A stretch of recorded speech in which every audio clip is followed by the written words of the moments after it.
Well, I'm here all the way through until 11 o'clock tonight, and I'm delighted to say I've been joined once again by Meatbodies. Hello, guys. Hi, how's it going? Good, thank you, mate. So, Chad, would you mind introducing your bandmates? Yes, this is Noah. Hey. And this Hi. is Dylan. Hi. Hello. Excellent stuff. Okay, we really enjoyed the first tune that you did for us tonight. And, of course, Chad, we've met before with you being a member of Fuzz, which we might get to, we might not. The title of the album, Flora, Ocean, Tiger, Bloom, where does the title come from? It just at one time was going to be all those names. It was going to be called The Tiger, or it was going to be called Flora and the Tiger or something. And so I had a file on my computer that just said Flora, Ocean, Tiger, Bloom. And then I just decided that's a better name. Just use that. Your indecision was final. Yeah. You just couldn't make your mind up, which is fine. Now, I've got some questions lined up here, which hopefully we'll get to most of them at least. Okay. But you just told me something really interesting that I loved, which was you said that much of this album was inspired by Mancunian bands. So would you like to just tell us a little bit more about that and who? Yeah, I at the time I was listening to a lot of like Spaceman 3 and Happy Mondays, and which we talked about, and who else? I'm blanking right now because I'm on live at the BBC, so I'm nervous. Sure, mate. Were you listening to the Stone Roses and Spiral Carpets? Very and all much, very much, yeah. I was listening to a lot of these bands, and I started changing the sound of Meatbodies based upon that, yeah. Right, okay. Yeah. Because, Happy Mondays, I always say it, they were my favourite band of all that era. There was another amazing band called World of Twist, who you may know, you may not. No, I don't know. Check them out, honestly. So great. It just burned very, very brightly for a short amount of time. But Happy Mondays were really inspiring and really kind of set the touch paper for so many adventurous bands to come after them. Because obviously, Stone Roses were a great pop band, and Inspirers had some great tunes, Yeah. But Happy Mondays were just something else, really off kilter. Oh, yeah.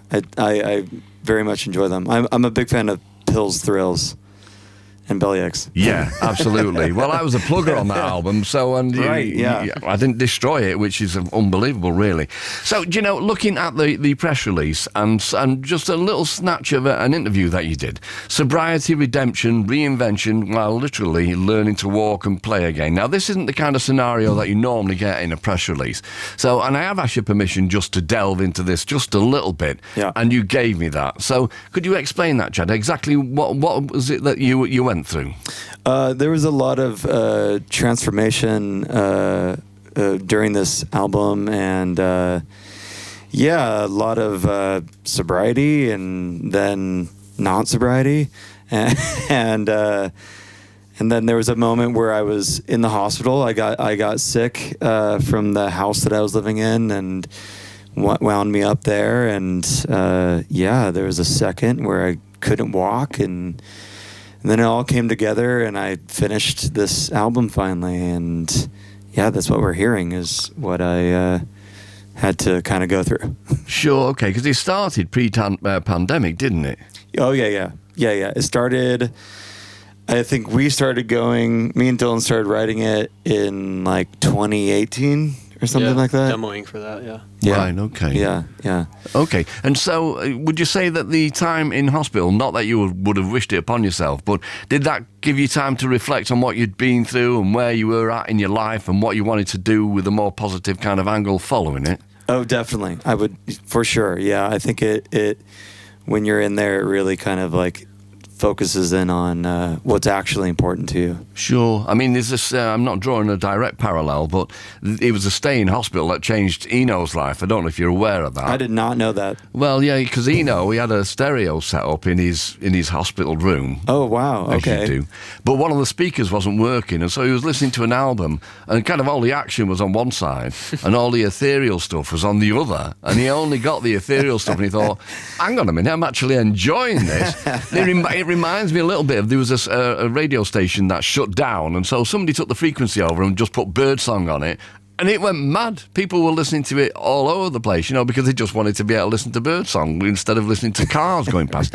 And Eno kind of invented ambient music in a way, or his version of it from that same scenario. So you've been through a similar epiphany as Brian Eno. Wow, that's a big one for me. So thanks. There you go. It's an absolute pleasure. So you've done a massive American tour. Yes, yeah, we just got off like a 6-week tour. Okay, and was it great to be at it really seriously like that again and doing it? Because it's easy, it's relatively easy anyway to do a gig here and there, but to actually throw yourself into... I counted 33 dates there in a pretty short space of time. Right, yeah. It's kind of... it was awesome to, like, chill on tour. You not really get hung up on certain shows.